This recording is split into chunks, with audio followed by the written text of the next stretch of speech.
Maayong adlaw diha sa inyo mga igsoon. Salamat sa Dios na gitagaan mo tago sa kaadlaw para maguban-uban na mga alagad ta diha kaniya. Bueno ang atong bulaton karong adlaw nagaingon diha si Jesus ang atong lig-on nga taguanan.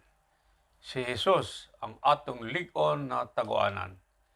Sa libro sa Salmo 18:2 nagaingon diha, Ikaw, Ginoo, ang akong salipdan nga bato, ang akong lig-on, taguanan og manluluwas, lig-on nga salipdanan nga bato, makatago ako diha kanimo, ikaw ang akong taming, gamhanang mangluluwas og dalangpanan. Ang tema nato igsoon nagaingon diha si Jesus ang lig-on nga pundasyon sa kinabuhi. Si Jesus ang lig-on na pundasyon sa kinabuhi. Mga igsoon, importante kani atong tunan karong adlaw kay kani nakasalalay ang atong kadaugan o kaparotan. Taliwala sa mga kalisod sa kinabuhi karon mga igsoon, mga dagkong bagyo, mga pagsulay, importante kayo nga ang atong pundasyon sa kinabuhi lig-on, firm, unmovable, strong, and will give us victory in Christ Jesus. Mao nang atong karon ang pundasyon. Sigurado na to ang pundasyon kay sa pundasyon nakasalalay ang atong kaugmaon diha sa atong eternidad na kinabuhi. Bueno, sama sa giingon ko unsa ka importante ang pundasyon, sama sa kung magbuhat kag balay, magtukod kag building, kinahanglan ang imong pundasyon isigurado gyud nimo. Imo gyud nang apton kung gitawag tong bedrock, katong yung pinakagahe nga subsoil. Taka pa nimo mga bakal, mga dagkong bato, simento para pag-abot sa mga bagyo ba diha, linog, baha. Dili basta-basta mahuyang makasugakod sa mga bagyo, mga linog sa kinabuhi. Mao pod ang kahimtang sa atong panginabuhi igsoon. Kung atong pundasyon sa kinabuhi huyang, dili lig-on, dili stable, dili hanay, kaluluoy ang imong kahimtang. Pag-abot sa mga bagyo, mga pagsulay, mga trials and testings, hangna ang kinabuhi. Sa libro sa Mateo nag-ingon diha 7, Busa, bisag kinsa ang mamati niining akong mga pulong og magbuhat niini. Og magbuhat niini. May sama sa usa ka taong maalamon nga nagtukod sa iyang balay ibabaw sa bato. Versikulo 25 nag-ingon diha, Mibundak ang ulan og miabot ang mga baha og mihuros ang mga hangin og mihampak niadtong balaya apan wala mapukan kay natukod man sa ibabaw sa bato. Natukod man sa ibabaw sa bato. Versikulo 26, nagingon diha, Apan si bisan kinsa nga mamati nining akong mga pulong ug dili magbuhat niini. Dili magbuhat niini. Oy, may sama sa usa ka taong buang-buang nga nagtukod sa iyang balay ibabaw sa balas. Nagtukod sa iyang balay ibabaw sa balas. Versikulo 27. Mibundak ang ulan og miabot ang mga baha og mihuros ang mga hangin og mihampak niadtong balaya og napukan og dako kaayo ang iyang pagkapukan. Ang bato, may igsoon, nagasimbolo kini sa panudloan ni Jesucristo. Usa ka lig-on nga bato nga walay pagkausab, walay paglubad, karon og hangtod sa kangturan. Hebrehanon 13:8 nagyon diha, si Jesus mao sa gihapon, kagahapon og karon og hangtod sa kangturan. Ang mga panudloan ni Jesucristo mulungtad hangtod sa kangturan. Ang mga panudloan ni Jesus mulungtad hangtod sa kangturan. Sa libro sa Mateo 24:35 na iyon diha, ang langit ug ang yuta mahanaw, apan ang akong mga pulong dili gayud mahanaw. Mga igsoon, sama sa ingon ko, importante kayo nga ang atong pundasyon sa kinabuhi, sigurado na to nga hanay, strong, unmovable, and can withstand all the trials and testings and storms of life. Kay nasayad man ta mga igsoon na diri sa atong kinabuhi sa yuta, daghan gayong mga problema, daghan gayong mga pagsulay, daghang mga linog, mga bagyo, uyugon kita. O ang magpabilin na dili matarong, na dili mahanay, mao'y magkasugakod sa kinabuhi walay katapusan. Sa libro sa Mateo 28 nag-iingon diha bersikulo 12, "Tudloin ninyo sila sa pagtuman sa tanan akong gisugo kaninyo. Hinumdumin ninyo o kauban ninyo ako kanunay hangtod sa katapusan sa kalibutan." Take note ha. Ingon si Ginoo siguro, "Tudloi sila sa pagtuman sa tanan nako mando o tanan akong gisugo o hinumdumi ako magauban diha kaninyo hangtod sa kangturan." Si Jesucristo muuban lang diha kanimo kung ikaw igsoon matinud-anon, pagtuman sa tanan niyang mando, tanan niyang gisugo para kanatong kinabuhi sa yuta. Por iso ang atong siguradong pundasyon sa kinabuhi igsoon, walay lain kundi ang pulong ni Jesucristo. Kaya ang pulong ni Jesucristo sigurado, sure hit ka diha. Mao ra gyapon karon, ugma, agahapon, karon ug ugma. Way paglubad, way pag-usab kana. Diha gyud ang imong kasiguruhan, ang panudloan ni Jesucristo. Sa Mateo 7:21 nagyon, "Dili ang tanan nga mag-ingon kanako, Ginoo, Ginoo, makasulod sa ginharian sa langit, kundili siya nga nagbuhat sa kabubuton sa akong Amahan nga anaa sa langit."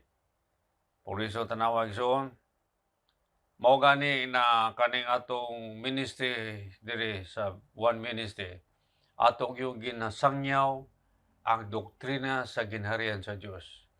Mateo 24:14 na yun, og ang Maayong balita sa ginharian sa Diyos, igawali sa tibuok kalibutan para masayad ang tanan o ang katapusan mabot na.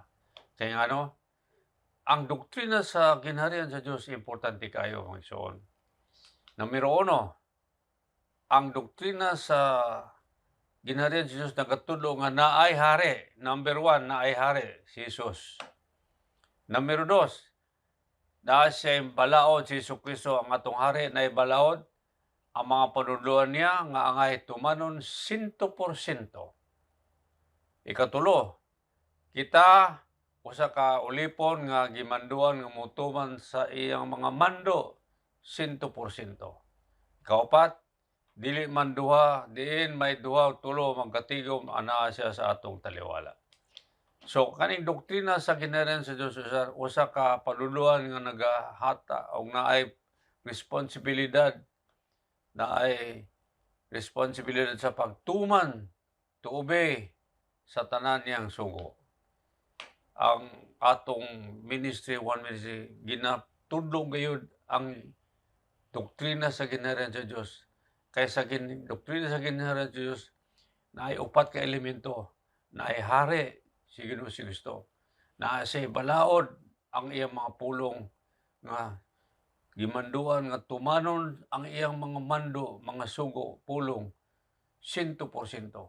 Ikatulo, kita mga ulipon, mga lumulupyo nga gimanduan nga mutuman sa tanan niyang mando. Usa lang atong responsibilidad diri sa ginharian sa Dios, pagtuman, to obey all His commandments. Mao na. Kung ika-4 na elemento, din duha o tulo magkatigom, siya anaa sa atong taliwala. Sa inyong panimalay, bana, asawa, anak, duha, tulo, na magsugod ang ginharian sa Diyos sa panimalay. Salamat sa Diyos. Sa libro sa Isaiah 26:4 nag-ingon, Saligi ang Ginoo hangtod sa kangturan, kaya ang Ginoong Dios mao ang bato nga walay katapusan. Ang Ginoong Dios mao ang bato nga walay katapusan. Ang balas, mga igsoon, nagasimbolo sa mga butang ning kalibutan, mausab sa tagal sa panahon. Ang balas, igsoon, nagasimbolo sa mga butang dis kalibutan. Ang bato, nagasimbolo sa pulong ni Jesucristo. Ang balas, mo ning nagarepresentar sa mga butang dis kalibutan. Tanang butang, kwarta ba diha, tao ba diha, gahom ba diha sa kalibutan, ay pamulitika ba diha, mga material nga mga butang nimo diha, mga pagbati nimo diri sa kalibutan, tanan diri sa kalibutan sama sa balas mag-usab, mag-usab-usab ang positioning. Oo, dili sama sa bato, pulong sa Dios, bato, lig-on, stable, di gyud mo tarong, di gyud mag-usab-usab. Ang balas girerepresenta sa mga butang diri sa kalibutan, kwarta, gahom, pamulitika, material nga mga butang nimo, mga bahandi ba nimo, kung diha nakasalalay ang imong pundasyon sa kinabuhi, nan wa kay kasiguran kay mausab-usab. Tanawa, itong mga tao nga agi respeto ng ilang pundasyon sa panginabuhi, pangwarta, o unsay natabo, ang ilang pundasyon, kasalalay sila sa gahom sa kang tatay, presidente. Karon kay nawaa naman si presidente yung tatay nila, nalain naman, di BBM naman. So nawala ilang gahom, nausab ang ilang posisyoning. Wa na, di na kabayad sa utang, ginahabol na sa mga bangko, i-foreclose na, bagsak ng negosyo. Oo, kana karong atong mga relasyon ng mga banggiitan ng mga artista, mga banggiitan ng mga tao, unsay nahitabo tungod kinausab ang kasing-kasing, nausab ang pagbati. Divorce na, magbuwag na, mga sikat, magbuwag na. Kinausab naman. Kaya ang ilang foundation, relasyon man, pagbati sa tao. Mao na siya. Kung ilang foundation, mga material na mga butang, o unsa man, naigog man sa bagyo, bagsak ang negosyo, bagsak ang mga building, bagsak ang mga material. Kana, giingon ko lagi kaning ang imong pundasyon sa kinabuhi, magtindog kag balay sa balas, pundasyon nimo mga butang dis kalibutan, kwarta, tao, politika, gahom. Kung mo na ang pundasyon nimo, 100% hagna ang imong panginabuhi. Kay nganong maabot ang panahon, mausab. Mausab ang pagbati, mausab ang tao, mausab ang pamulitika, mausab ang gahom. Pero kung imong pundasyon sa imong panimalay, sa kinabuhi imong gibutang ang pundasyon ng pung sa Ginoo, pung ni Jesucristo, nakakasiguro kay igsoon kay walay pag-usab. Ang pulong sa Ginoo, mahanaw ang kalibutan, pero ang pung sa Ginoo magpabilin gayon. Oo na siya. Sa Salmo 18:31 nag-ingon niya, ikaw lang Ginoo ang Dios, ikaw lang ang among salipdanan nga bato. Versikulo 32, ikaw ang naghatag kanako og kusog og nagabantay sa akong paglakaw. Versikulo 33, gilig-on mo ang akong tiil sama sa tiil sa usa, aron makalatas ako sa habog ng mga batdapit. Versikulo 35, ipanalipdan mo ako sama sa tabing, musa luwas ang akong kinabuhi. Gitipigan mo ako pinagi sa imong gahom, o pinagi sa imong tabang, nahimo akong bantugan. Mga igsoon, mahinaot unta nga sa atong hamubong panuluan karong adlaw, mahan ay sa atong kasing-kasing, sa atong alimpatakan nga ang atong pundasyon kinahanglan ang pung sa Ginoo, ang pung ni Jesucristo nga naa sa Biblia, nga atong tumanon gayud 100%, nga bisag unsay moabot nga pagsulay kalisod, bagyo, labi na karong mga panahon na daghang kay bagyo, mga pagsulay, kalisod kinabuhi. Ang atong saligan diha kang Kristo Jesus, ang pung ni Jesucristo nga nag-ingon na dili ko ikaw bayano, hindi ko ikaw pakyason. Anak, ikaw akong anak, di ko ikaw biyan, di ko pakyason. Ubanan ko ikaw hangtod sa katapusan bugto sa kinabuhi nimo. Diha ta nakasalalay. Natay kasiguruhan sa atong panginabuhi. Ang punto na ang pagtuman 100% sa tanang mando ni Jesucristo mao ang lig-on nga pundasyon sa kinabuhi igsoon. Unsay atong pundasyon sa kinabuhi igsoon sama sa ingon ko, bato, simbolo sa pung ni Jesucristo, ay kasiguran. Bisag unsay metabo ning kalibutan, bisag unsa pag-iingon nga magkatapusan na sa kalibutan, bisag ingon na gira na, bisag unsang krisis moabot, basta ang atong pundasyon, atong gikuptan sa atong kinabuhi, ang pung ni Jesucristo, si Ginoong Jesucristo sa iyang mga pulong, wa tay kahadlok igsoon, wa tay kapakyasan, natay kasiguruhan. Mahinaw tayong igsoon nga usbo na nato ang atong panan-awon sa kinabuhi. Bueno, kinahanglan man nato mga kwarta, mga material, pero nungka na mao nang atong basihan sa atong kinabuhi. Nungka na ang kwarta, politika, gahom ba diya, material, mao na gyud ang atong tumong sa kinabuhi dili.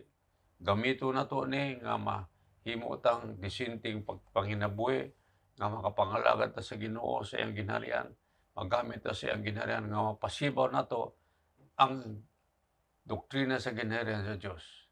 Salamat sa Dios maigsoon. Salamat sa Dios. Hinawton ta nga dili makawang ang atong kinabuhi uban ang atong panimalay. In Jesus name. Amen o amen. Salamat sa Dios. Salamat sa Dios.